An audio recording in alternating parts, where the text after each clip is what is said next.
පතනවා අවසරය මේ සභාවෙන් මොහොතකට මා කියන්න ඇත කරුණා මගේ හිතේ එකක් කියනවා. ජාතික වීරවරයන් අතර මුල සුබ හොඹ වන එලා රජතුමා පිළිබඳව මාතත් කරුණු මේ වියත් සභාවේ ගම්‍යමාන කිරීමට අවසරයි ගෞරවනීය වියතුනේ. සොලී දේශයේ සිට පැමිණ ලංකාව ආක්‍රමණය කළ බලය ලබාගත් මොහු යුක්තිය හා සාධාරණය ඉටු කිරීම සඳහා ප්‍රසිද්ධ රජ කෙනෙකි. සතුරාටත් මිතුරාටත් එකසේ සැලකීම මෙම රජුගේ විශේෂත්වයකි.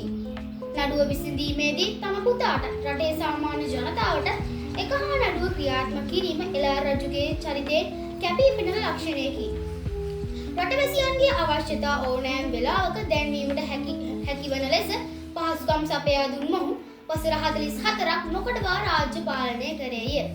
යුද්ධයෙන් මිය ගිය මොහුගේ සොහොනට ගෞරව කළ යුතු බව දුටුගැමුණු රජතුමාද ප්‍රකාශ කළේ එලා රජතුමාගේ චරිතයේ ඇති ආදර්ශමත් චරිත ලක්ෂණ නිසා වෙනි.